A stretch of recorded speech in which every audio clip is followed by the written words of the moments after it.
ओम शांति। आज 18 अगस्त 2025 के बाबा के अनमोल मधुर महावाक्य सुनेंगे।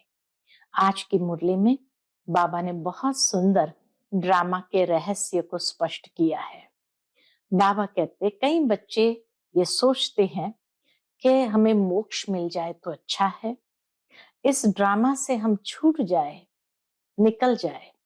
लेकिन बाबा कहते ये बना बनाया खेल है, इसमें से कोई भी निकल नहीं सकता है। हाँ, टेम्पररी घर में जितना समय विश्राम करते हैं उतना समय निकल जाते हैं, परंतु फिर पाठ में तो आना ही है। कई धर्म वाले मोक्ष प्राप्ति के लिए पुरुषार्थ करते हैं, लेकिन बाबा कहे मोक्ष प्राप्त करके भी क्या करेंगे? ऊपर सदा के लिए निराकारी दुनिया में बैठ जाना, पाठ से निकल जाना, ये कोई समझदारी तो नहीं है। तो बाबा का ज्ञान हर एक को प्राप्त जरूर होता है ताकि हर एक अपना भाग्य बना सके, परंतु कई धर्म की आत्माएं जो है वो अपने धर्म को ही पकड़ के रखते हैं।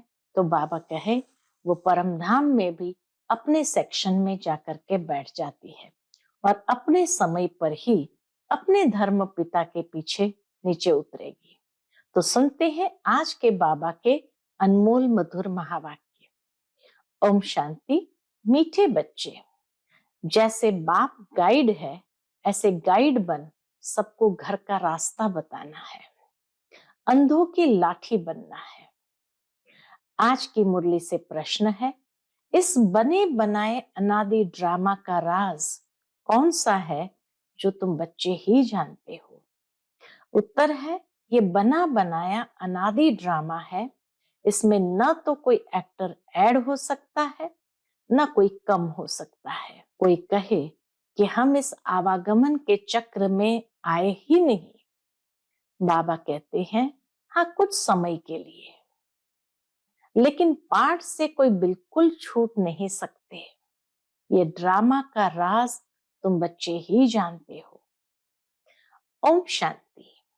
मीठे मीठे बच्चे ये जानते हैं कि भोलानाथ किसको कहा जाता है।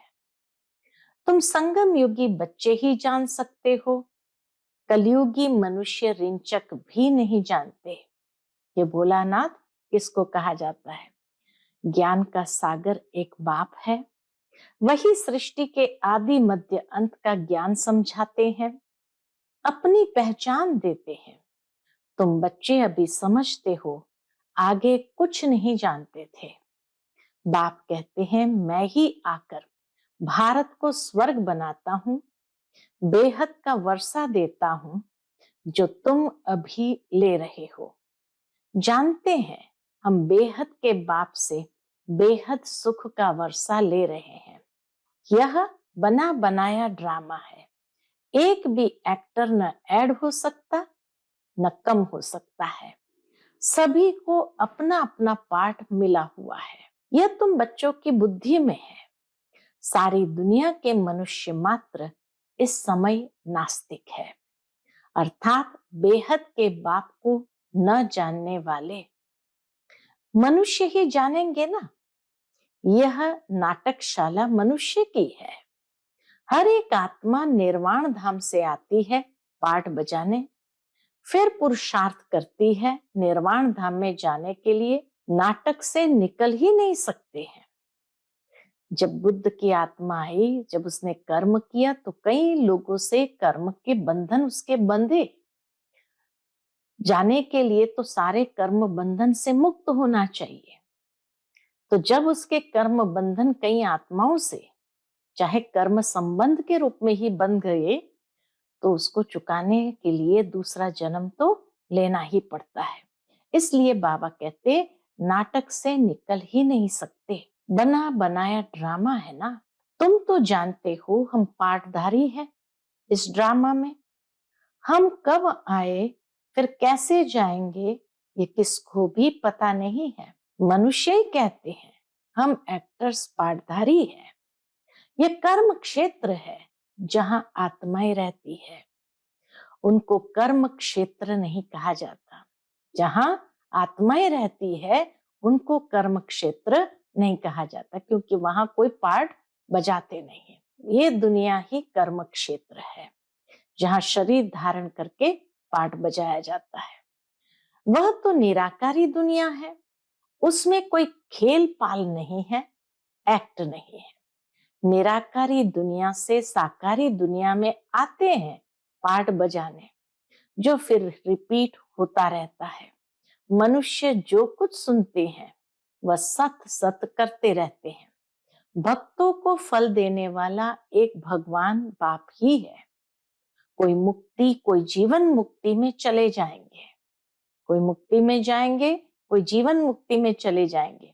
हर एक पाठधारी आत्मा का जब पाठ आएगा तब फिर आएगी, ऊपर से नीचे उतरेगी। कहते हैं हम रचता और रचना को नहीं जानते। ड्रामा के एक्टर्स होकर और ड्रामा के आदि मध्य अंत ड्यूरेशन आदि को न जाने तो बेसमझ कहेंगे ना। समझाने से भी समझते नहीं। तुम बच्चे अभी सबकी बायोग्राफी जानते हो बाप के द्वारा। कैसे जानते हैं? बाप के द्वारा। तुम बाप के बने हो, बाप की बायोग्राफी का पता है। वह बाप है पतित पावन, लिबरेटर, गाइड। तुमको कहते हैं पांडव।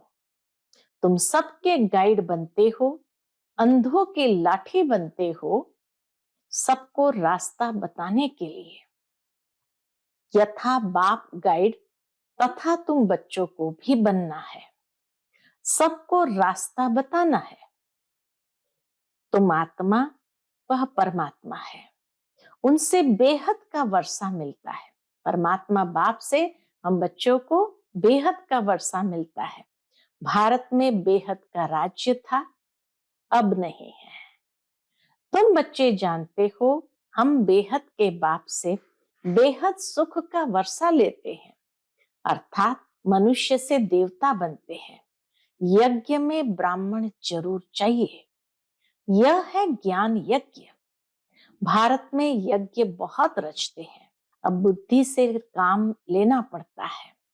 सतयुग में तो फिर सब कुछ नया होगा। धनवान बड़े अच्छे महलों में रहते हैं, गरीब तो बेचारे गंद में, झोपड़ियों में पड़े हैं। अब इन झोपड़ियों को डिस्ट्रॉय करते रहते हैं, उनको दूसरी जगह दे व जमीन फिर बेचते रहते हैं। नहीं उठते तो जबरदस्ती उठाते हैं, गरीबों को जबरदस्ती उठाते हैं। गरीब दुखी बहुत है, जो सुखी है वह भी स्थायी सुखी नहीं है। अगर सुख होता तो क्यों कहते हैं कि यह कागविष्टा समान सुख है? शिव भगवान वाच, क्या कहते हैं बाबा? शिव भगवान वाच, हम इन माताओं के द्वारा स्वर्ग के द्वार खोल रहे हैं। माताओं पर कलश रखा है, वह फिर सबको ज्ञान अमृत पिलाती है, परंतु तुम्हारा है प्रवृत्ति मार्ग। तुम हो सच्चे सच्चे ब्राह्मण, तो सबको ज्ञान चिता पर बिठाते हो। अभी तुम बनते हो दैवी संप्रदाय। गांधी भी कहते थे राम राज्य हो, बुलाते हैं हे पतित पावन आओ, परंतु अपने को पतित समझते थोड़ी है। बाप बच्चों को सुजाग करते हैं, बाबा बच्चों को जागृत करते हैं। तुम घोर अंधियारे से सोजरे में आए हो। सतयुग में ऐसे काम होते नहीं, वहां तो अनाज ढेर के ढेर होता है, पैसा थोड़ी खर्च करना पड़ता है। बाबा अनुभवी है ना। बाबा के जमाने में भी बाबा कहते अनाज कितना सस्ता था, पहले अनाज कितना सस्ता था। सतयुग में बहुत थोड़े मनुष्य हैं, हर चीज सस्ती रहती है।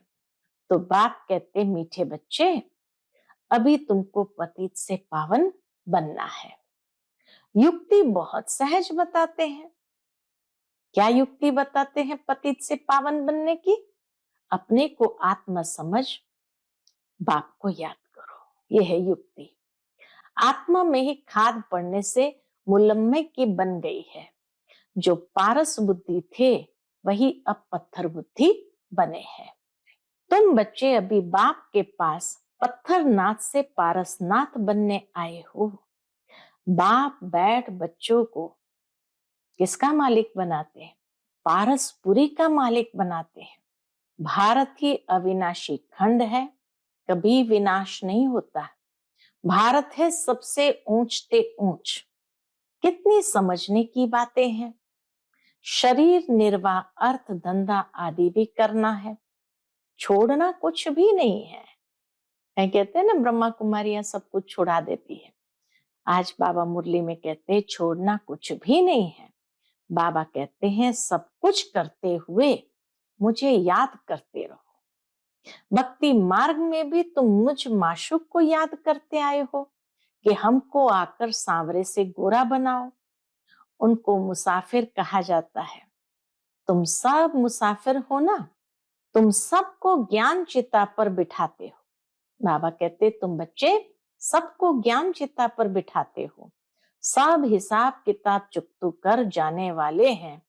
फिर नए सिर तुम आएंगे। जितना याद में रहेंगे उतना पवित्र बनेंगे और ऊंच पद पाएंगे। माताओं को तो फुर्सत रहती है, मेल्स की बुद्धि धंधे आदि तरफ चक्कर लगाती रहती है।